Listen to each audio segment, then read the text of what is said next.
አጭር የትምህርታችን ርዕስ የሚሆነው የፈርዖን ልጅ በሉ አይደለሁም።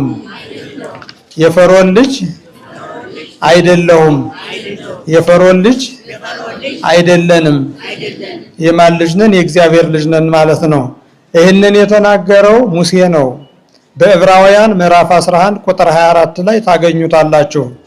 ግዕዙ ቅድም የጠቀስኩላችሁ ረጅሙ ሲሆን በታምኖ ለሂቆ ሙሴ ሙሴ በታምኖ እግዚአብሔርን በማመን አደገ። ምንድነው? ካደገ በኋላ ግን ክደ ከመይበልዎ ወልደ ወለተ ፈርዖን የፈርዖን የልጅ ልጅ እያሉ ሲጠሩት እኔ የፈርዖን የልጅ ልጅ አይደለሁም የአብርሃም ልጅ ነኝ እያለ ፈርዖንን ካደ እንደማለት ነው።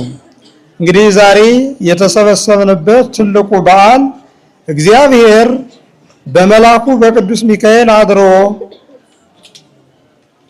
መላኩ ቅዱስ ገብርኤል ደግሞ ሙሴን እጁን ይዞ ስራ ያሰራበት ዕለት ስለሆነ እሱን መነሻ አድርገን የምንመማርበት የትምህርታችን ርዕስ ነው እና ጠቅለል አድርገን ስንመለከተው እኔ የፈርዖን ልጅ አይደለሁም አለ ሙሴ የፈርዖን ልጅ አይደለሁም አለ።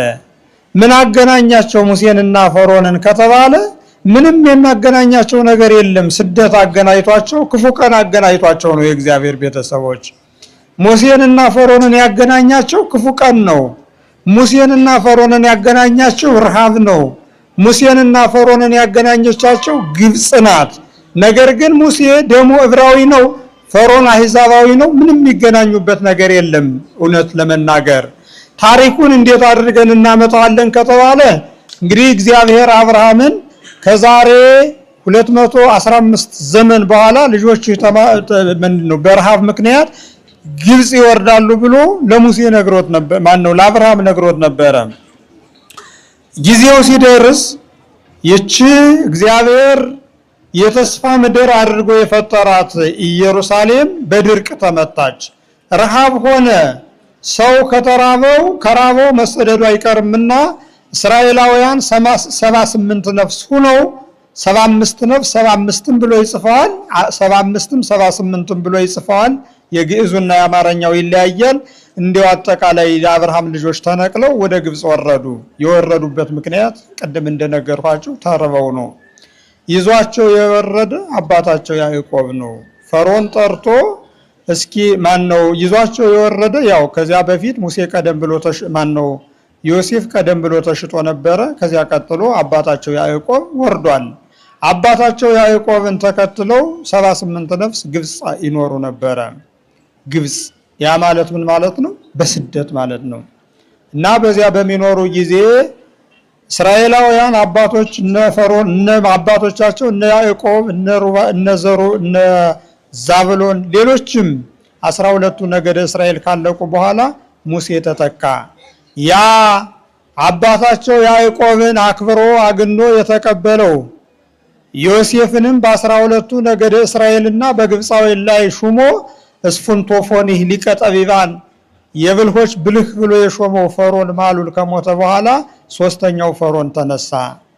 ከተነሳ በኋላ ወዲያውኑ ምን አደረገ? እስራኤላውያን ምንድናቸው? እዚህ ግብጽ እንደኛ መጥተው ነግሰው ገነው ይኖራሉ፣ እንዲሁ ሆኖ መኖር የለባቸውም አለና ወዲያውኑ መዓት አጎጀባቸው። ከኔ ጋር ናቸው የእግዚአብሔር ሰዎች። እንዲህ አለ ፈርዖን፣ እነዚህ ከግብጽ የመጡ ባሮች አለ እንደኛ እጃቸውን ታጥበው መብላት መጠጣት የለባቸውም። ጡብ መርገጥ ኖራ መውገጥ አለባቸው። ጡብ የወገጡ ኖራ የወገጡ እንደሆነ ሰውነታቸው እየደከመ ይሄዳል። ልጅ ማፍራት አይችሉም። ከኔ ጋር ናቸው። ሰውነታቸው ከደከመ ሲሰሩ ውለው ሂደው ይወድቃሉ። እንቅልፍ ይይዛቸዋልና ከመዋለድ ያንሳሉ። ነገር ግን እየበዙ እየተዋለዱ ይሄዱ እንደሆነ ግብፃውያንን በስር አድርገው ይገዙናልና ካሁን በኋላ እንዳይወልዱ ጡብ አስረግጧቸዋል ይሄ ፈርዖን። እና ወዲያውኑ የንጉስ ቃል ነው አጠረ ብሎ ማስረዘም ረዘመ ብሎ ማሳጠር አይቻልምና ትእዛዝ ፈጸሙ። እና እስራኤላውያንን በባርነት ይገዟቸው ጀመረ። ባርነቱ ደግሞ በጣም ከባድ ነው። የእግዚአብሔር ቤተሰቦች እንዴ ጡብ ያስረግጧቸዋል። እናንተ ጡብ አታውቁም፣ በገጠር ቤተክርስቲያን የሚሰራበት ከባድ ነው። 2 ሰው የማያንቀሳቅሰው 3 4 ሰው ሆኖ የማያንቀሳቅሰው ትልቅ ነገር አለ። አሁን ምናልባት እንደምናየው ይሄ ጠጠር ህንፃ እንደሚሰራበት አይነት ሊሆን ይችላል። ነገር ግን ያንን እንዲሸከሙና እንደገና ደግሞ ጡብ እንዲወቅጡ። ይህ ምንድን ኖራ መውገጥ ማለት በጣም ከባድ ነው። ኖራ ማንም የሚወቅጠው አይደለም። ያንን እንዲወቅጡ አደረጋቸው። ያንን ሲወቅጡ ናላቸው ይዞራል። ያንን ሲወቅጡ መቅኒያቸው ይፈሳል። ያንን ሲወቅጡ ጉልበታቸው ይብረከረካል። ያንን ሲወቅጡ ሰውነታቸው ይደቆሳል። በዚህ ምክንያት ከሩካቤ ስጋ ተከልክለው ይኖራሉ። ዘር መተካት አይችሉም። የእግዚአብሔር ቤተሰቦች ዘር እንዳንተካ የሚያደርጉትን ሰዎች እግዚአብሔር ልቦና ይስጣቸው። ዘር መተካት እንዳይችሉ አደረጓቸው። ይህ በጣም ትልቅ ኃጢአት በዚህ ምድር ማለት ነው። እንደዚህ አይነት ትልቅ ወንጀል የለም። እግዚአብሔር ብዙ ወተባዙ ወምልእዋ ለምድር፣ ብዙ ተባዙ ምድርንም ሙሏት ብሎ የፈጠረውን ፍጥረት ፈርዖን ግን በጥበብ ሊቀንሳቸው ሊጨርሳቸው ፈለገ። በዚህ ምክንያት እንዲህም ሆኖ ከእስራኤላውያን ጋር ያለ እግዚአብሔር ስለሆነ ከመብዛት ከመዋለድ አልታከቱም። ይወልዱ ይበዙ ጀመረ።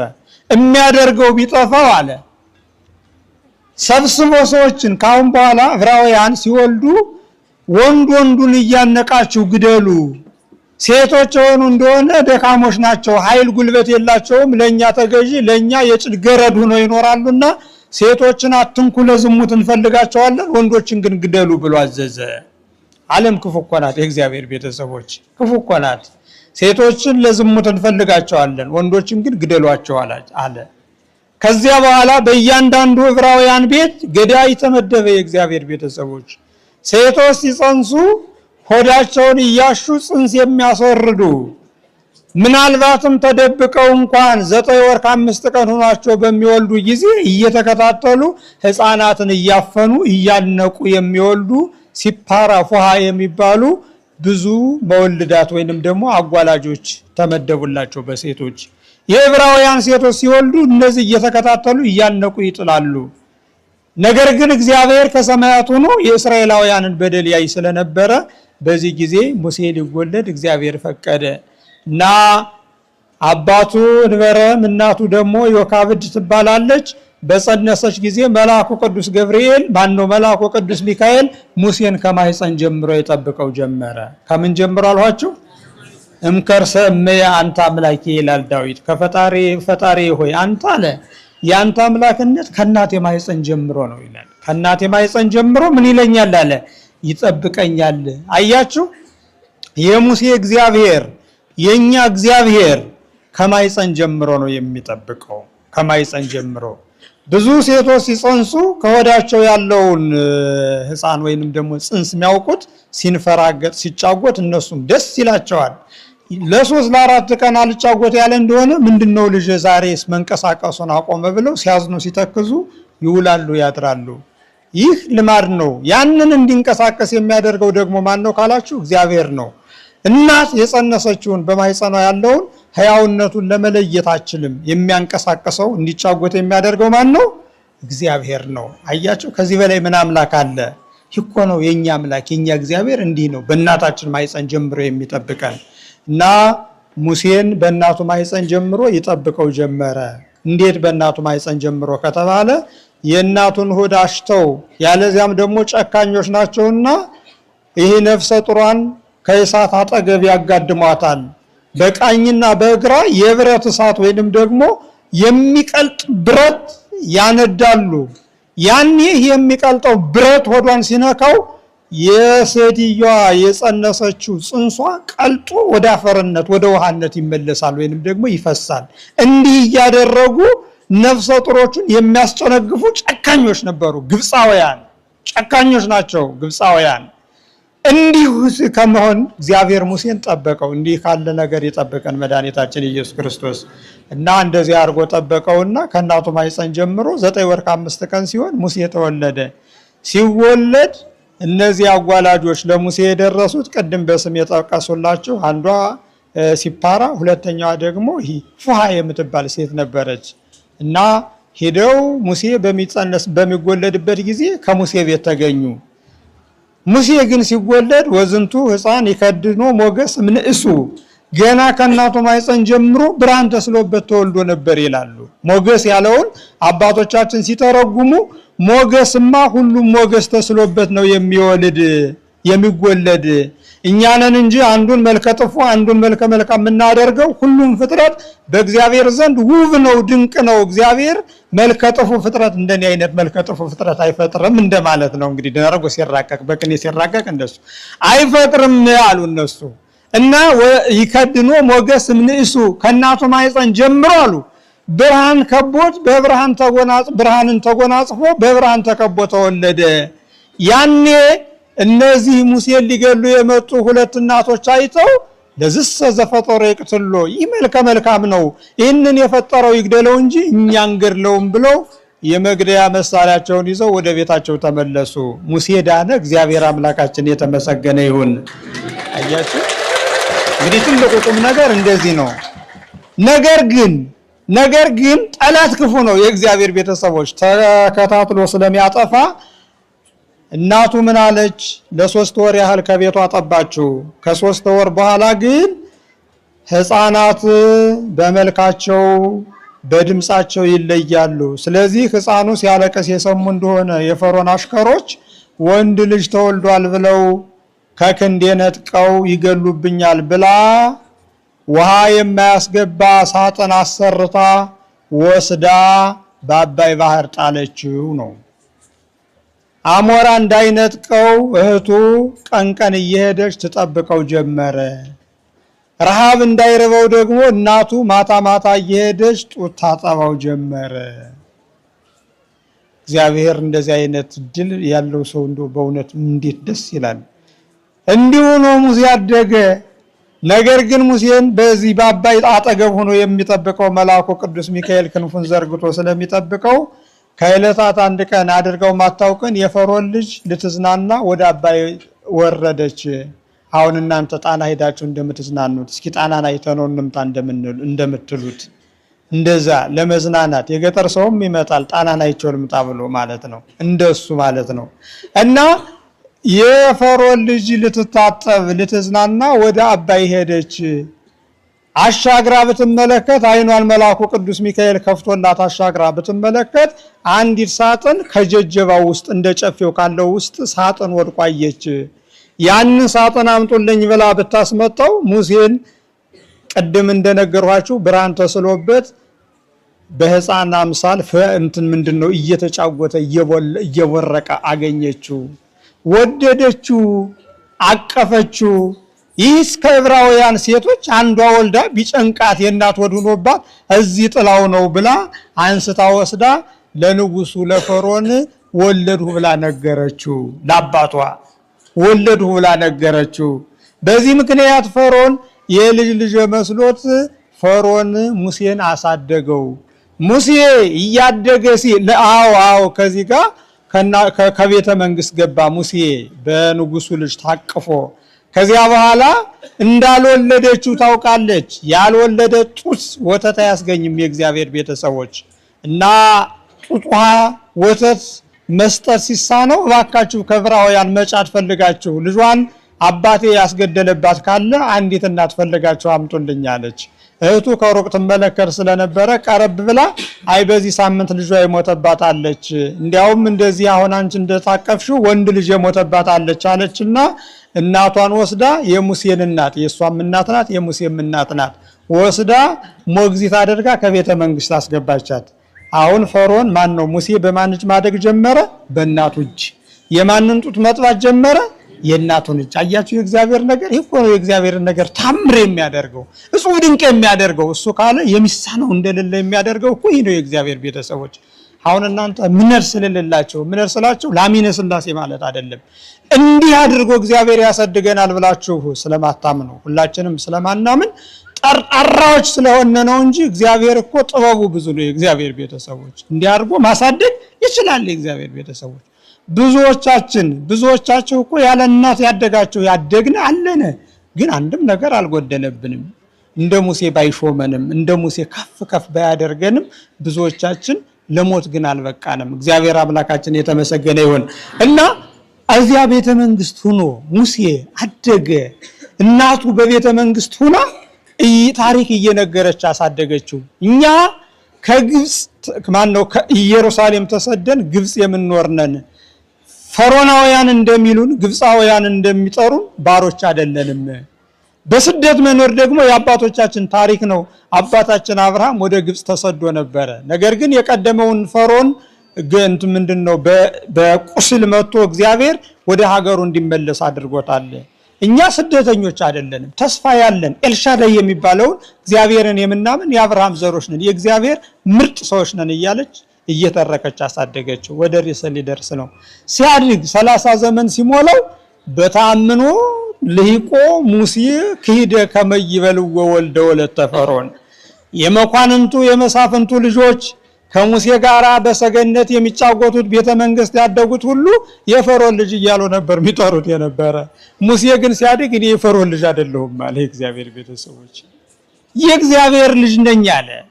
በአባቴም ቢሆን አዎ የአብርሃም ዘር ነኝ፣ በአባቴም ቢሆን ይሁዳ እዴከ ዲበ ዘባኖሙ ለጸረከ ብሎ እግዚአብሔር ትንቢት ያናገረልኝ የአብርሃም አንበሳ ዘእምነገደ ይሁዳ የተባለው እግዚአብሔር በአንበሳ የመሰለው በኋላም እመቤታችን ከአብራኩ የተወለደች ጌታችን ኢየሱስ ክርስቶስን ያስገኘ የይሁዳ ቀዳማዊ ዋላ አንበሳ የተባለው የይሁዳ ዘር ነኝ እንጂ እኔ የፈርዖን ዘር አይደለሁም። ንግስና ይቀርባል ብላችሁ እንደሆነ እይጠፍ ምስፍና ወመልክና ማባሉ ለይሁዳ እስካመ ይትረከብ ዘር ዘጽኑህ ሎቱ። ትላንትና አባታችን ያዕቆብ ክርስቶስ ኢየሱስ ክርስቶስ እስኪወለድ ድረስ ከአብራክ ንግስና ይጠፋም ብሎ ትንቢት የተነገረለት እኔ የእስራኤላዊ የይሁዳ ዘር ነኝ እንጂ ይህ የአሕዛብ ንጉስ ልጅ አይደለሁም ማለት ፈርዖን። ንግስና አስፈላጊ ነው፣ የንጉሰ ነገስት ልጅ መሆን፣ ግን የፈርዖን ልጅ መሆን አያስፈልግም። የእግዚአብሔር ቤተሰቦች የፈርዖን ልጆች መጥፎ ታሪክ ነው ያላቸው፣ ጥሩ ታሪክ የላቸውም። የፈርዖን ልጆች ቀና ብለው ከህዝብ ጋር መኖር አይችሉም። ቤተ መንግስት ተወልደው ቤተ መንግስት አድገው መጨረሻቸውም ሞት ያለዚያም ስደት ነው። የእግዚአብሔር ቤተሰቦች እና እንዲህ አለ ሙሴ የፈርዖን ልጅ አይደለሁም፣ ንግስና የምትፈልጉ ከአሕዛባውያን ሳይሆን ከእግዚአብሔር የተሰጠው አባቴ ንጉሰ ነገስት ነው ብሎ ፈርዖን የማን ልጅ አይደለሁም አለ? የፈርዖን ልጅ አይደለሁም። ከኔ ጋር ናቸው የእግዚአብሔር ቤተሰቦች?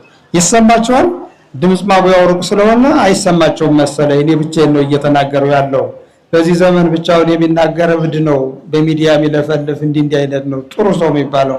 እና ለማንኛውም ሙሴ የፈርዖን ልጅ አይደለሁም አለ። እንን ብሎም አልቀረ ዋብደረ ይህም ምስለ ሕዝበ እግዚአብሔር የእግዚአብሔር ሕዝቦች ከተባሉ ከእስራኤላውያን ጋራ መከራ ሊቀበል አባቶቹ ጡብ ወደሚረግጡበት ኖራ ወደሚወቅጡበት ወደ ምድረ በዳ ወረደ። ዘመዶቹ እስራኤላውያንን በሚፈልግ ጊዜ ግብፃውያን መከራ ሲያጸኑባቸው አገኘ። ይልቁንም ከዕለታት አንድ ቀን አንዱ እስራኤላዊ ድሪቶውን ሊጨፍቅ ወደ ወንዝ ወረደ፣ አንዱ ግብፃዊ ደግሞ ሸማውን ሊያጥብ ወደ ወንዝ ወረደ። ግብፃዊውና ዕብራዊው ከወንዝ ተገናኙ። ግብፃዊው ዕብራዊው ማጠብ ከጀመረ በኋላ ግብፃዊው መጥቶ ገፍትሮ ወዲያ አባርሮ እሱ ከሚያጥብበት አለት ላይ ማጠብ ጀመረ። ያኔ ግብፃዊው ሲያለቅስ ሙሴ ዕብራዊው ዘመዱ ሲያለቅስ ሙሴ ደርሶ ግብፃዊውን በሰላም በፍቅር አነጋገረው። ወንዝ የተሰራ ለሁሉም ነው፣ ይበቃል ለሁላችሁም። ለምንድን ነው ወንድምህን የምትገፋው አለው። ያ ጥጋበኛ ግብፃዊ ግን ምን አለ? አይደለም በዚህ ባለቱ በሀገር ያለት ቀርቶ ብትፈልግ አለ ይህን ዕብራዊውን ገድዬ ጀርባውን አጋድሜ ከሱ ላይ ማጠብ ነው የምፈልገው ብሎ የትዕቢት ቃል ተናገረው። ሙሴ ግን ክቡደ መዝራዕት ነውና አንድ ጊዜ ቢመታው ነፍሱ ከስጋው ተለየች። እሱን ቀብሮ ወደ ቤተ መንግስት አልተመለሰም። ስደት ጀመረ ሙሴ። ምናልባት ለምን ሙሴ ያንን ገደለው ካላችሁ እዚህ አባቶቻችን በደንብ አራቀውታል። ሙሴ የወልደ እግዚአብሔር ምሳሌ ነው። ግብፃዊው ደግሞ የዲያብሎስ ምሳሌ ነው። ሆፃ የተቀበረበት ደግሞ የመስቀል ምሳሌ ነው። ሙሴ ዕብራዊውን እንደገደለው ጌታችን ኢየሱስ ክርስቶስንም ዲያብሎስን በመስቀል ላይ ገሎታል ብለው አራቀውልናል። ለምን ገደለው ከተባለ የእግዚአብሔር ፈቃድ ስለሆነ ነው እንጂ ሙሴ ነፍሰ ገዳይም አይደለም። የእግዚአብሔር ቤተሰቦች እንዲህ አድርጎ ረጅም ስለሆነ ታሪኩ ክቡር አባታችን መላከ ሰላም ኤፍሬም ሙሉዓለም ያብራራሉ። ለቀቅ ለማድረግ ረጅም ነው። የዘጸአት ምዕራፍ 1 ጀምሮ እስከ 12 ምናምን ነው፣ ረጅም ታሪክ ነው። እኔ መጨበጫውን አጥቼው እንዳላስረዝምባቸው ታሪኩን። ለማንኛውም ዕብራዊውን ከገደለው በኋላ ሙሴ መንገድ ጀመረ፣ ስደት ጀመረ። የት እንደሚሄድ አያውቅም። መንገድ ጀምሮ ሚዲያም ሲደርስ ውሃ ጠማው። ውሃ ሊጠጣ ከተቀመጠበት የሙሴ ሚስት የሆነችው እሷ ማነው ሲጳራ ትባላለች። ወዲያውኑ ይሄ ምንድነው በግ ልታጠጣ መጣች እና ሲጠጣ አገኘችው። እንግዲህ ሙሴ በሄደበት ሁሉ እንደው የእግዚአብሔር ቤተሰቦች የተጎዱት እንደሚረዳ አልለቀቀውም። አሁን ምን ብያችሁ ነበር? ግብጽ ሳለ አንዱ ሲደበደብ አይቶ ለሱ ረድቶ በዚህ ምክንያት ሰው ገሎ ተሰደደ። አሁን ደግሞ ሚዲያም ሲደርስ በሚዲያም ያሉ ሰዎች ደግሞ ሴቶችን እየገፈተሩ እያባረሩ ውሃ የኮሬ ውሃ ነው የገደል ውሃ የሚባል አለ እየቀዱ ሲያጠጡ እንዴ የሴቶችን ምንድነው የምትገፏቸው አለ ሙሴ። ይገርማቸዋል። ሙሴ ወቅ ስለሆነ ለሁሉም ነው የቆመ። የዚህ ዘመን ወጣት ቢሆን ብልጥ ነው። ለሴቶች ብዙ ዘወር ብሎ ካልሆነ ፊት ለፊት አይጋፋም። መረኔ የታባታ አውቃት አለ ብሎ በጥፊ ቢለኝሳ ብሎ ነው የሚጠባው አይደል? ግን ሙሴ እንዲህ አለ።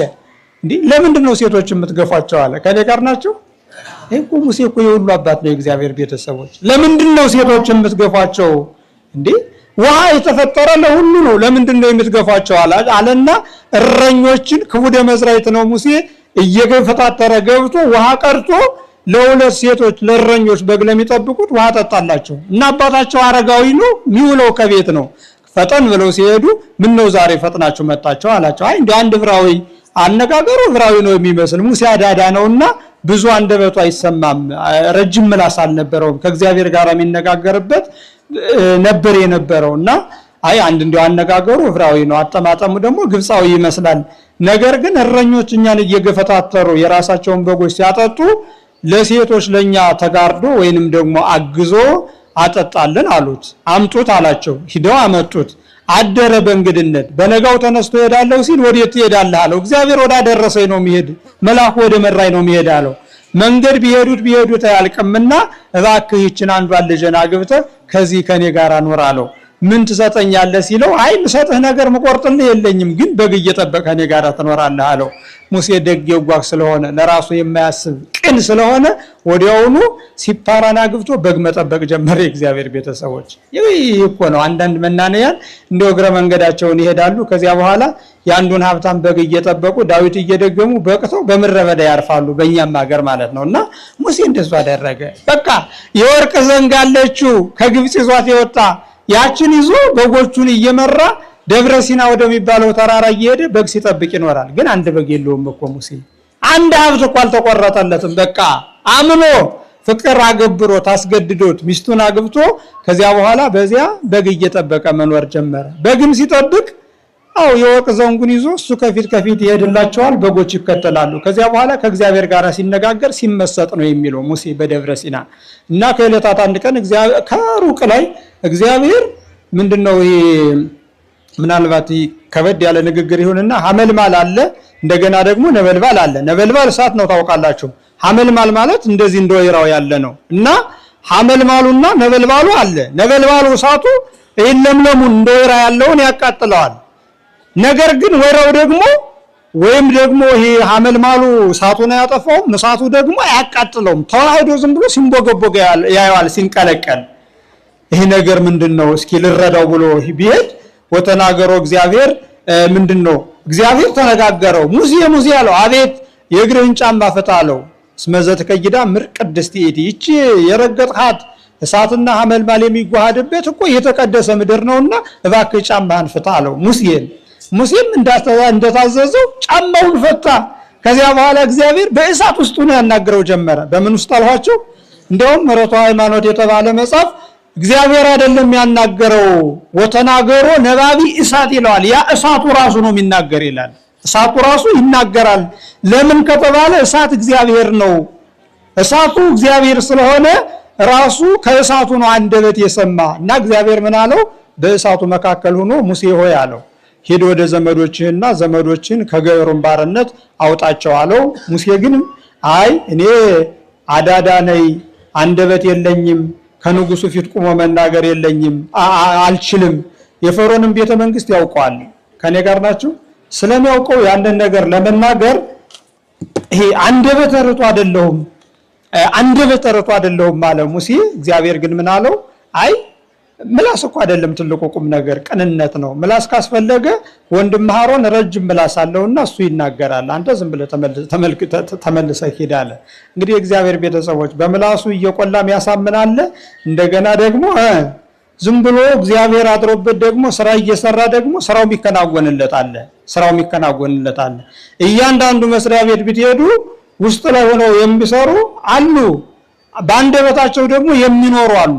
ያው ይህን ታውቁታላችሁ መቼም። እንዳትተማሙ ደግሞ እኔን ነው እንዳትበባሉ። እንዲሁ እንዳጠቃላይ የማህበረሰቡን ብዬ ነው እኔ ስራውን የምሰራው እኔ ነኝ የሚናገር ገሌ ነውም እንዳትሉ። እንዲሁ ባጭሩ ግን ስትመለከቱት እዩትም። አሁን ሁላችሁም መቼም አለች አይደለ? እንደው መጣ ምንድነው ጥሬ ጨውን ባትሸምት ሁላችሁም ደሞዝ አላችሁ፣ ደሞዝ አለን አይደለ? እያንዳንዱ ብትፈትሹት ስራ የሚሰሩ ሰዎች አንደበታቸው ቁጥብ ነው፣ ብዙ አይናገሩም። እና ሙሴ ስራ ይሰራ ስለነበረ አንደበቱ ቁጥብ ነው። ከእግዚአብሔር ጋር ነው እንጂ ከሰዎች ጋር ሲነጋገር አዳዳ ነኝ ብሏል ራሱ። አዳዳ ማለት ይሄ ምንድነው? መናገር የማይችል አቅምቶ የማይናገር ግን እግዚአብሔር በሱ አድሮ ስራ የሚሰራ እና በዚህ ምክንያት አለው አይ ሂድ ዝም ብለህ ብዙ ከተከራከሩ በኋላ እንዲያውም እኮ ግብፃውያንን ዕብራውያንን የማድናቸው እኔ ነኝ አለው። በዚህ ምክንያት አንድ ያዛት ብትር ነበረች። ቅድም የዘንግ ብትር የወርቅ ብትር ይዟል ብያችሁ ነበር አይደለ? እሷን ጣላት አለው። ጣላት፣ እባብ ሆነች። እስኪመልስ አንስ ወጎየ ሙሴ ይላል። እባብ ሲሆን ሙሴ ትቶሸሸ። ተመለስና እንደገና አንሳው አለው። ሲያነሳው እባብ ሆኖ የነበረው እንደገና ብትር ሆነ። ይህንን የሚያደርግ ማን ነው አለው። እግዚአብሔር ነው አለ። ታዲያ ይህንን የማደርግ እኔ ባንተ ላይ አደረ ስራ መስራት ይሳነኛል ትላለህ? ሂድና በልግ ዕብራውያንን አውጣልኝ አለው። ሙሴ ምንም አላደረገም፣ ምንም አላለም። መንገድ ጀመረ። አሮን ወንድምህ አፍ ይሆንሃል ብሎት ስለነበረ ከከተማው በር አሮንን አገኘው። ወዲያውኑ ተያይዘው ወደ ቤተ መንግስት ገቡ። ፈርዖንን ሂደው ሰዓት ጨርሰናል፣ እግዚአብሔር ሕዝቤን ልቀቅ ብሎሃል አለው። እግዚአብሔርንም አላውቅም ሕዝቤንም አልለቅም አለው። ከዚያ በኋላ ጠቅለል አድርገን ስንገልጠው ሙሴ በግብፃውያን ላይ ብዙ መቅሰፍት አመጣ፣ ወይንም ደግሞ እግዚአብሔር በሙሴ አድሮ ብዙ መቅሰፍት አመጣበት። ውሃውን ቢባርከው ደም ሆነ፣ ግብፃውያን የሚጠጡት አጡ። ከሙሴ እግር ስር ሂደው ወደቁ፣ ደም የነበረውን ውሃ አደረገላቸው። ምድሩን ቢባርከው ቆርነናት የሚባል ይሄ ተናካሽ ተርብ የሚባል እያባረረ ሰዎችን የሚነድፍ አሁን እኛ ትንኝ ሲበላን ነው አይደል እንዲህ የምናደርግ ወደዚህ ወደ ጣና ይሄ ምንድነው የሚናደፍ ተናዳፊ ነገር ተርብ ለቀቀባቸው። በዚህን ጊዜ እንደገና ሄደው ከሙሴ እግር ጮሁ፣ እባክህ ሙሴ ይህንን ተርብ ቀንስልንና ዕብራውያንን ዘመዶችን ይዘህ ውጣ አሉት። ወዲያውኑ ሙሴ ተርቡንም አጠፋላቸው። ከዚያ ቆርነናት ወደ ወበያ መቼም ሊቃውንቱ ያውቁታል። ይሄ ግነዩ ላይ ያለ ነው። ያንን ሁሉ አልዘረዝርም። እንዲህ አድርጎ 9 መቅሰፍት ቢያመጣባቸው አልሰማሉ። 10ኛ ግን እግዚአብሔር እንግዲህ ፈርዖን አለቅም ካለ አለ በግብፃውያን የተወለደውን በኩሩን ምን አለዋለሁ አለ አጠፋዋለሁ አለ። በአንዲት ከተማ በአንዲት ሀገር በኩር ማለት የባህር ልጅ የሆነው ሁሉ አንድ ቀን ጭልጥ ብሎ አለቀ። መኳንንቱ ልብሳቸውን አንጠልጥለው ገብተው ፈርዖን እንዲህ የመጀመሪያ ልጆቻችን ካለቁ ስልጣናችንን ለማን እናስረክባለን? ለማን ይሆናል? ሀገራችንስ ለማን ይሆናል? ለነዚህ ለዕብራውያን ብለህ እንዴት ሀገራችንን ታጠፋለህ? ብለው መኳንንቱ ፈርዖንን እንደገና አስጨንቀው ያዙት። ያኔ እኔ ፈቅጃለሁ ሂዱ ብሎ ፈቀደላቸው። ወነዳይቶም ያወጉ ይላል። ግብፃውያን ዕብራውያንን ወዲያውኑ አስቸኮሏቸው። እባካችሁ ቶሎ ውጡልን፣ እናንተ ወደ እግዚአብሔር ሂዳችሁ መስዋዕት ካልሰዋችሁ እግዚአብሔርን ካለማለካችሁ ሀገራችን ግብፅ ትጠፋብናለችና እባካችሁ ቶሎ ውጡልን ብለው እንዲያውም ይገርማቸዋል ከድሮ ሀብታቸው ጨምረው ወርቁን ብሩን እየጨመሩ ወዲያውኑ አስወጧቸው። ቀይ ባህር ሲደርሱ ቀይ ባህር ሞልቶ አገኛቸው። እግዚአብሔር ሙሴን በብትር በለው አለው። ብትሩ ተከፈለላቸው፣ ወደ ምድረ ርስት ገቡ። ይህንን ያደረገ ማን ነው? እግዚአብሔር አምላካችን ነው። ስለዚህ እስራኤላውያንን የጠበቀ እግዚአብሔር እኛንም ይጠብቀን። ክቡር አባታችን ቃለ ምዕዳን እንዲሰጡ ሰዓት ተጋፋው። ያስተማረን የገሰጸን የእግዚአብሔር ስሙ የተመሰገነ ይሁን። አሜን።